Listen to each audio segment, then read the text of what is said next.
Oi, bom dia, bom dia. Olha, eu estou tentando levar para você um tema muito complexo, para uma reflexão. Eu não sei se aconteceu com você, o mesmo aconteceu comigo no tocante ao dízimo. O dízimo é algo que me incomodou muito sobre a verdade a respeito do dízimo. E eu tive um discernimento, pedi a Deus que me desse a verdadeira revelação sobre esse assunto. Então, ao começar a discorrer sobre isso, a primeira coisa que você tem que entender é que sobre a validade ou não da antiga aliança. Porque a antiga aliança, ela perdeu a sua validade. O Senhor Jesus é quem nos disse isso. É o Evangelho do Cristo é que nos disse isso. Você precisa ser cristão, realmente, para poder entender essas coisas. Porque Cristo veio para trazer a nova aliança. Porque quanto à velha aliança, ela perdeu a sua validade. Não é minha opinião, eu vou te mostrar aqui no Evangelho. É preciso, para você discernir sobre a questão do dízimo, é preciso você entender sobre a antiga aliança e a nova. É que o Senhor trouxe a nova aliança. Ele é a imagem do Deus invisível. Ele é o Verbo que se fez homem. Ele é o Deus com quem você não consegue falar e nem ouvir.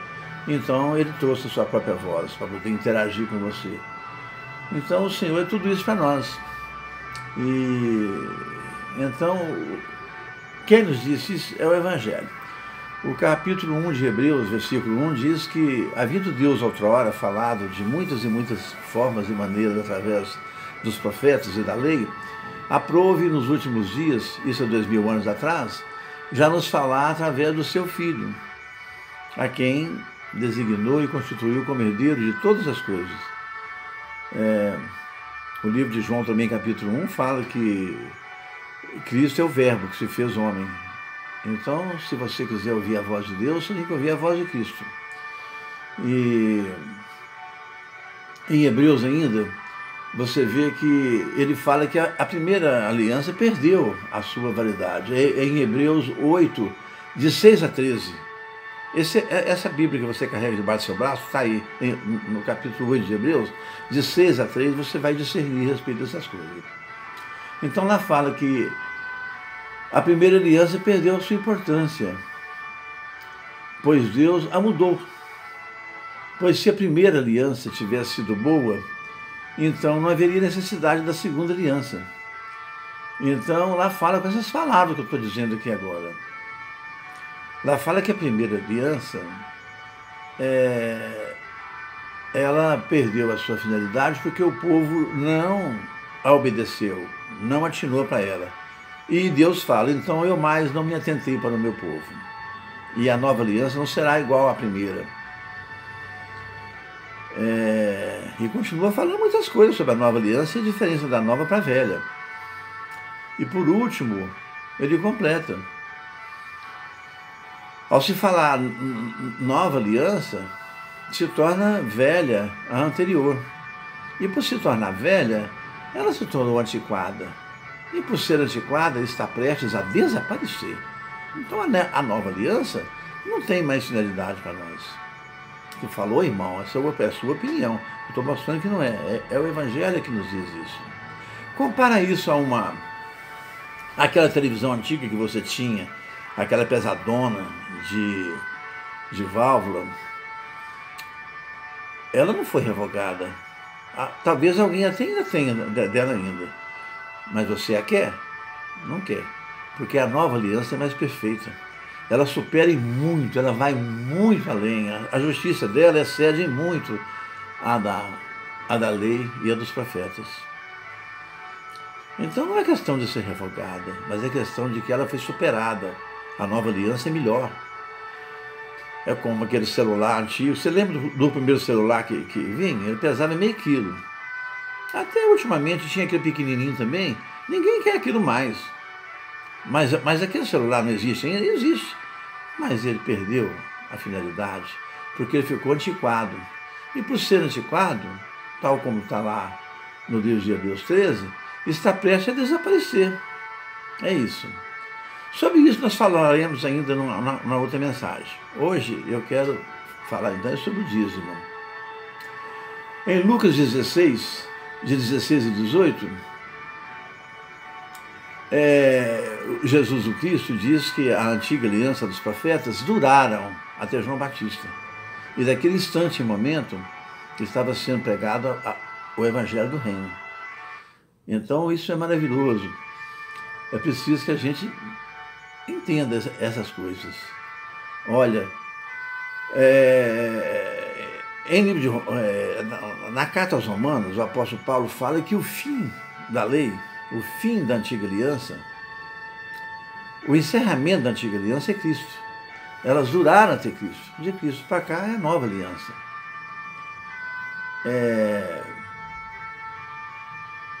E ainda, o apóstolo ainda chega ao ponto de dizer, Jesus o Cristo disse que durou até João Batista, né?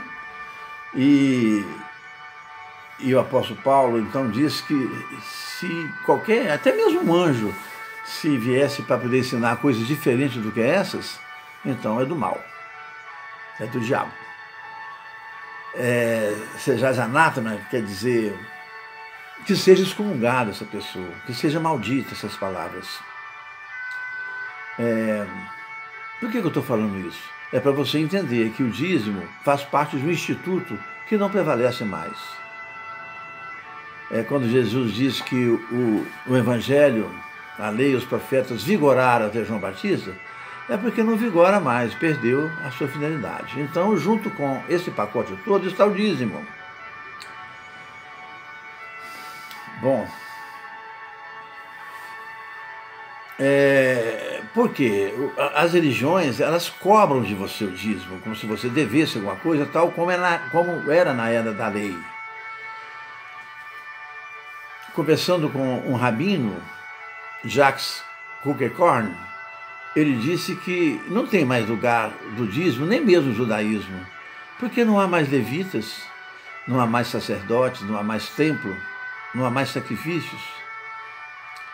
Israel foi unificada, não há mais levitas. A tribo de Levi já não existe mais, porque o dízimo era para ser pago em benefício da tribo de Levi, porque das 12 tribos, a tribo de Levi é que cuidava das coisas santas, das coisas da arca, das cerimônias, dos rituais. E ele ainda disse para mim, olha, nem mesmo Cristo ou Paulo, se quisessem criar uma ordem religiosa baseada no dízimo, não poderia, porque Jesus é da tribo de Judá e Paulo é da tribo de Benjamim. Então eles não poderiam instituir o dízimo, porque o dízimo era em favor da tribo de Levi, dos levitas. Bom, então naquela época, essas igrejas aí avocam aí Malaquias 3. É possível que o homem possa roubar de Deus? Aí Deus responde sim. E como posso eu roubar do Senhor? Aí ele pega e diz, nos dízimos. Então, e quem rouba de Deus é maldito. Mas o dízimo, ele perdeu o seu rigor da lei, mas Cristo disse que a nossa justiça tem que exceder em muito a dos profetas e a da lei. Então, esse dízimo, ele mudou de nome. Ele mudou ele deixou de ser legal, mas passou a ser agora a lei do Espírito. Vamos lá, a história do dízimo. O primeiro dízimo que houve foi de Abraão. Abraão, o seu sobrinho Ló, foi preso lá em Sodoma e ele então ficou indignado. Abraão juntou 318 pastores, homens deles, servos deles, e com esses 318 homens, que nem militares e guerreiros eram, ele foi lá e venceu o exército de 4 reis juntos, de Sodoma, de Gomorra e de... Bom, e recolheu ainda os despojos, quer dizer, as coisas dos vencidos. Ele pegou para ele. E então, o que acontece? Ele, ao ficar com aquilo para ele conheceu simultaneamente um homem que conhecia o mesmo Deus dele, Melquisedeque. E então a alegria dele foi tanta que ele pegou 10% dos despojos e repassou para Melquisedeque. Mas não fala em outros, não foi do gado dele, das coisas dele, não, foi dos despojos. E foi de espontânea vontade. A característica número 1 do dízimo é ser espontâneo. É ser aquilo que você faz do seu próprio coração. Um outro dízimo interessante também foi o de Jacó, neto de Abraão. Porque Jacó, depois que foi para a terra que a mãe dele mandou, trabalhar com seu tio, irmão da mãe dele, Labão, ele ficou rico, muito rico. Mas o Espírito de Deus tocou nele que ele tinha que voltar para Canaã. E ao voltar para Canaã, ele ficou com medo do irmão dele, porque ele havia lesado o irmão. E então ele orou. E Deus falou: nada, você vai ser abençoado por mim, tudo que você fizer. Você é uma pessoa abençoada por mim. E Deus falou isso para ele sem exigir nada em troca. Isso está tudo no livro de Gênesis, onde não existia nem sacerdote, não existia levitas, nada disso. Então, sem que Deus exigisse nada dele, Jacó então ofereceu o dízimo. Falou: é assim? Eu serei abençoado? É tal como o Senhor disse? Então de tudo que eu ganhar, eu vos darei o dízimo. Agora, interessante é que não está registrado de que forma Jacó pagou dízimo. Não tem lugar nenhum que fale que ele realmente cumpriu com a palavra dele. Entretanto, ele é um homem de Deus. Ele não é um mau caráter. Como é que Jacó passou a dar esse dízimo? Certamente é com bondade, em favor dos pobres, dos desamparados, dos seus próprios servos. E é esse dízimo espiritual que hoje o Senhor quer que nós façamos, de livre e espontânea vontade. Olha, é ainda dito que Deus disse que os pobres sempre haveria entre nós. Isso está em Deuteronômio 15, de 7 a 11. Que os pobres é um problema nosso. Entendeu? Deus largou os pobres como uma pedra de tropeço para a gente, como um problema para a gente resolver. Ele diz que na sua cidade haverá pobres e que nós temos que cuidar dele e abrir a nossa mão em favor deles. E isso é maravilhoso. E se você fizer isso, você será abençoadíssimo. Então, tem gente que pensa que nós precisamos de Deus e que Deus não precisa de ninguém. Isso é um engano tão grande que Deus não ia criar um ente inútil. Deus precisa de nós. Ele precisa da nossa comida, que nós dê a Ele comida. Ele precisa que nós demos a Ele o de beber, a bebida, porque Ele tem sede. Ele precisa que, quando desamparado, que nós o amparemos. Quando preso, é preciso que a gente vá lá e anime. No hospital, é preciso que a gente vá lá dar esperança para ele. É assim. Mas como é que nós vamos fazer isso para Deus? Isso está lá no grande julgamento, em Mateus 25. Mateus 25, 25. Porque eu estava com fome, você me deu comida, eu estava com sede, você me deu de beber, eu estava nu, você me agasalhou, eu estava preso, você me visitou, eu estava no hospital, você me animou. O Senhor, quando foi que nós fizemos isso para o Senhor? Aí ele disse que todas as vezes que você fez para um daqueles pequeninos, dos pobres, dos sofredores, você fez foi para ele. Cristo viveu entre os pobres, os sofredores, os doentes, os pecadores, as pessoas que passavam só por sofrimento. Embora pudesse viver no meio dos governantes, no meio dos sacerdotes, no meio da alta cúpula governamental daquela época, mas ele vivia no meio dos sofredores. O apóstolo Tiago, na sua epístola 1:27, ele disse que a verdadeira religião é essa: socorra e visite os pobres durante suas tribulações e mantenham-se longe das contaminações do mundo. Uma religião, seja ela com a denominação qualquer, se ela não estiver voltada para as coisas para as quais Cristo se voltou na sua época, então ela não é de Cristo, ela não representa Cristo. As denominações religiosas que aqui estão, todas foram trazidas pelos Estados Unidos. E lá eles dizimam, mas dizimam corretamente. As religiões nos Estados Unidos geram um capital social que aqui no Brasil, de longe, nem sabe o que é isso. Eles pensam que quem tem que cuidar de pobre é o governo. Mas nos Estados Unidos é a sociedade totalmente voltada para o sofredor. Não à toa aquele país, 120 anos mais jovem do que o Brasil, é a maior potência do mundo. É um povo abençoado por Deus. Você não tem de longe a ideia do que é os Estados Unidos, pensando em Nova York, Los Angeles, Miami, mas em cidades pequenas como a sua, do interior,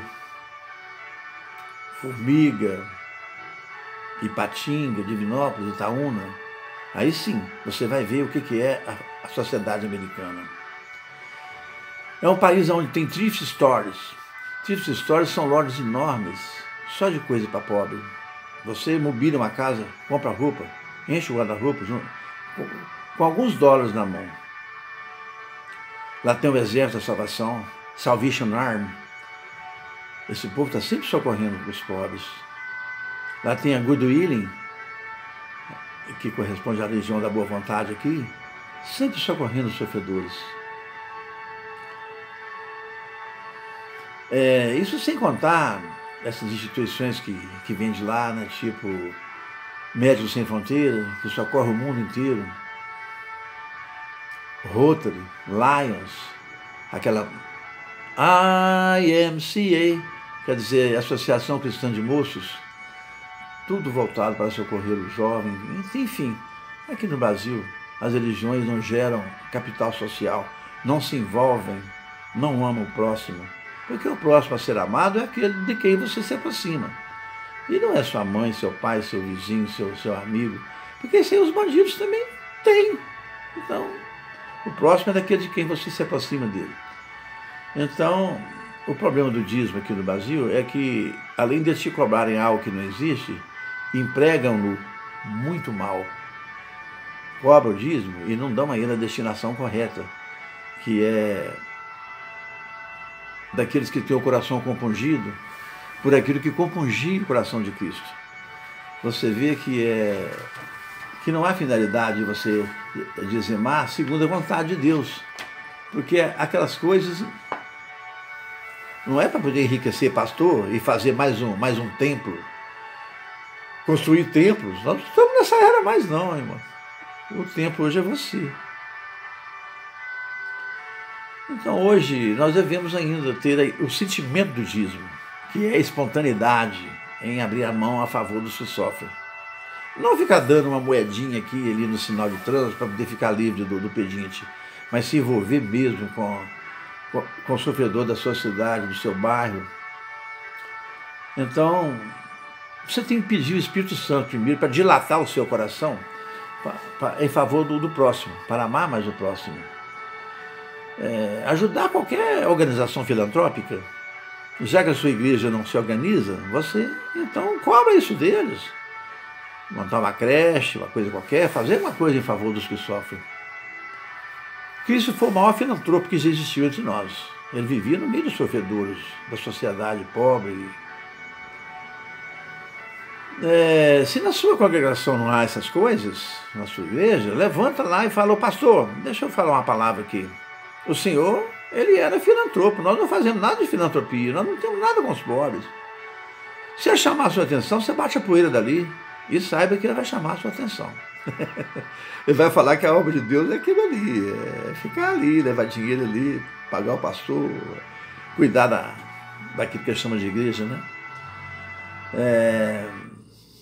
Pesquise na sua cidade sobre aonde precisa de voluntários. As prefeituras têm programas sociais ainda, de voluntariados. Vê se